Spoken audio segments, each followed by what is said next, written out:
बुड्ढे, तेरे साथ ना गेम खेलती हूँ। हाँ बहू खेलते हैं।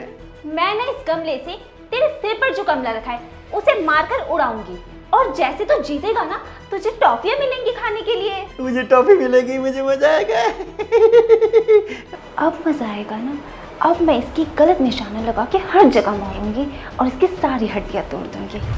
चल बुड्ढे स्टार्ट करते हैं। मार मार बहू मार मुझे। अरे रे बुड्ढे, तुझे तो लगा ही नहीं। कोई बात नहीं, हम ना दोबारा ट्राई करते हैं। मजा आ रहा है। ओहो, तेरे तो फिर नहीं लगा। हम ना दोबारा ट्राई करेंगे। बहू दर्द हो रहा है, मजा भी आ रहा है। नहीं बुड्ढे, ऐसे ना मजा नहीं आ रहा। मैं एक काम करती हूँ, अभी ना बेल्ट लेके आती हूँ, उससे ना डबल मजा आएगा। हाँ बहू ले आ, और मजा आ जाएगा। टॉफी मिलेगी ना मुझे।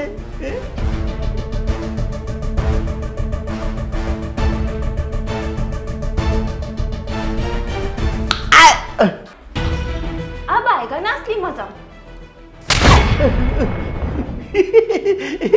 मजा आ रहा है। एक काम करता हूँ, पापा जी को वीडियो बना के भेजता हूँ, उन्हें भी मजा आएगा। बहू ये गमला गिर ही नहीं रहा, ढंग से मारना। अब भी नहीं गिरा, अब भी नहीं गिरा, अब भी नहीं गिरा। ओए सुमित, यहाँ क्या कर रहे हैं? चल भाग यहाँ से, जाकर पढ़ाई में ध्यान दे। चल बुड्ढे, बहुत गेम खेल ली अब तूने। जाकर चुपचाप ना सफाई कर, वरना तेरी सारी हड्डी पसली तोड़ दूंगी। जा। सफाई करूंगी। जा रहा।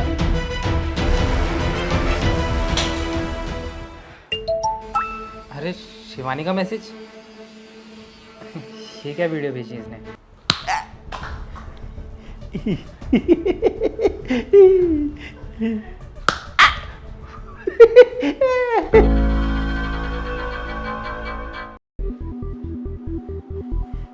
बहू सफाई कर दी है, भूख लगी है, खाना दे दो।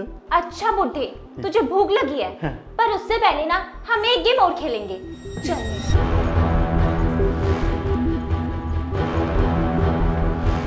चल बुड्ढे, आज ना मैं तुझे एक नई गेम खिलाऊंगी। ये जला दी मैंने गैस। अगर तू इसकी आंच पर अपना हाथ 10 सेकंड के लिए रखेगा तो मैं तुझे एक रोटी दूंगी, और अगर तू अपना हाथ इस आंच पर 1 मिनट रखेगा ना तो मैं तुझे पूरी 5 रोटी दूंगी। बहू लेकिन मेरा तो हाथ जल जाएगा इसमें तो। अरे पगलेट ससुर जी, अगर आपका हाथ जल जाएगा तो रोटी खाने में और मजा आएगा ना, क्योंकि वो गरम गरम रहेंगी। रोटी गरम गरम मिलेगी ना तो मैं ज्यादा रोटियां खाऊंगा। साथ में अचार भी दोगी ना? अच्छा बुड्ढे, तुझे अचार भी चाहिए तो उसके लिए ना तुझे अपना हाथ इस आंच पे 5 मिनट रखना होगा, तभी तुझे अचार मिलेगा।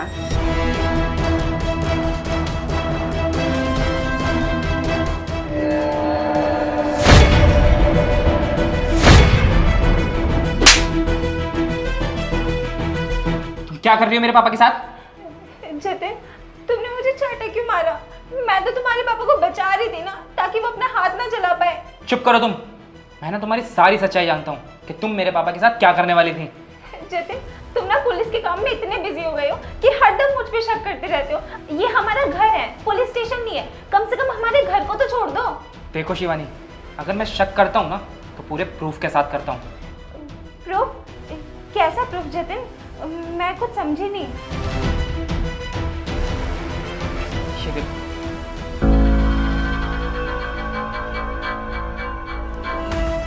शिवानी, तुम्हें शर्म नहीं आई मेरे पापा के साथ ये हरकतें करते हुए? और ये जानते हुए भी कि हमारे घर में एक छोटा बेटा है, उस पर क्या असर पड़ेगा? वो ये सब देखेगा तो वो भी मेरे पापा की इज्जत नहीं करेगा। एक तो तुम गलत काम कर रही हो और ऊपर से मेरे बेटे को भी यही चीजें सिखा रही हो। अरे तुम खुद सोचो, आज जो चीजें तुम उसे सिखा रही हो ना, कल को बड़ा होकर वो सब चीजें हमारे साथ करेगा। और मुझे तो लगता है पागल खाने जाने की जरूरत ना मेरे पापा को नहीं है, तुम्हें है। जिस तरह की तुम हरकतें कर रही हो ना, तुम डिजर्व करती हो। अरे डॉक्टर ने कहा था कि तुम उन्हें प्यार से रखोगे तो शायद जल्दी रिकवर हो जाए, और जिस हिसाब से तुम उन्हें रख रही हो ना, मुझे नहीं लगता कि वो ठीक हो जाएंगे, मुझे तो लगता है कि वो और पागल हो जाएंगे। तुम ये सब छोड़ो, तुम मुझे ये बताओ कि तुमने ये सब हरकतें मेरे पापा के साथ करी क्यों? अरे तो मैं क्या करती, ये पूरा दिन मुझे परेशान करते हैं। मैं यहाँ से काम करके हटती हूँ, वहाँ जाके काम बिगाड़ देते हैं, पूरा दिन कुछ ना कुछ फैलाते रहते हैं। मैं परेशान हो चुकी हूँ इनसे। मुझे तो लगता है मैं घर की बहू का नौकरानी ज्यादा हूँ, जो बस पूरा दिन काम करती रहती है। तुम तो चले जाते हो पुलिस स्टेशन, मुझे पता है ना तुम्हारे इस पागल बाप को संभालना कितना मुश्किल है। अरे एक बार को तो इंसान छोटे बच्चों को संभाल लेता है, लेकिन इन जैसे पागलों को तो ना पागल खाने में ही छोड़ देना चाहिए। एक बात तुम खुद बताओ मुझे, तुम कुछ देर के लिए घर पे आते हो तो तुम पापा जी से परेशान हो जाते हो कि शिवानी पापा जी ने यहाँ सामान फैला दिया, पापा जी ने मेरी वो फाइल गायब कर दी। तो मैं तो पूरा दिन पापा जी के साथ रह जाती हूँ ना, हो जाती हूँ मैं भी फ्रस्ट्रेट पूरा दिन इनसे। मेरी फ्रस्ट्रेशन कहीं ना कहीं तो निकलेगी ना। शिवानी, तुम्हें बिल्कुल शर्म नहीं आती मेरे पापा के बारे में ऐसी चीजें बोलते हुए? और यही सब चीजें मैं तुम्हारे पापा के लिए बोलूँ तो कैसा लगेगा तुम्हें? और हाँ, मैं ना अपने पापा से कोई परेशान नहीं रहता था, मैं बस अपने काम की वजह से परेशान रहता था। और क्या बोला तुमने कि एक बच्चे को संभालना आसान है, इस पागल बुढ़े को नहीं? तो शादी क्यों करी तुमने मुझसे? तुम्हें तो शादी से पहले ही पता था ना कि मेरे पापा की दिमागी तौर से हालत खराब है। उसके बावजूद भी तुमने मुझसे शादी की। और मैंने तुमसे कहा था ना कि तुम मेरा ख्याल रखो या ना रखो, लेकिन मेरे पापा का ख्याल जरूर रखना। बस अब बहुत हुआ, मुझे तुम्हारी कोई जरूरत नहीं है, मुझे तुम पर बिल्कुल भरोसा नहीं है। अपने पापा का ख्याल मैं खुद रख लूंगा। तुम अपना सामान पैक करो और निकलो यहाँ से।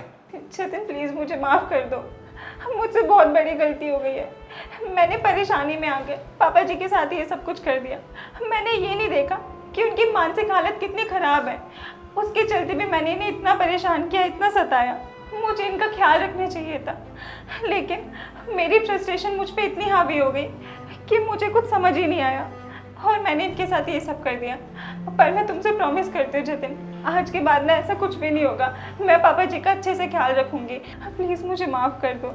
ठीक है शिवानी, अगर तुम इतना बोल रही हो ना तो मैं तुम्हें एक मौका और दे देता हूँ, लेकिन आगे से अगर तुमने मेरे पापा के साथ ये हरकतें दोबारा की तो मैं तुम्हें कभी नहीं बख्शूंगा और बिल्कुल माफ़ नहीं करूँगा। मैं अपने लिए नहीं, अपने पापा के लिए तुम्हें माफ़ कर रहा हूँ, क्योंकि मैं तो रहता हूँ काम पर, तो मेरे पापा का ख्याल रखने वाला कोई तो होना चाहिए ना। भगवान करे तुम्हें तुम्हारी गलती का पछतावा हो गया हो। और प्लीज़ मैं तुमसे विनती करता हूँ कि तुम मेरे पापा का अच्छे से ख्याल रखना। और मैं एक पति नहीं, एक लाचार बेटा होने के नाते बोल रहा हूँ। ठीक है जतिन, मैं तुम्हें कभी निराश नहीं करूँगी और तुम्हें शिकायत का मौका भी नहीं दूँगी।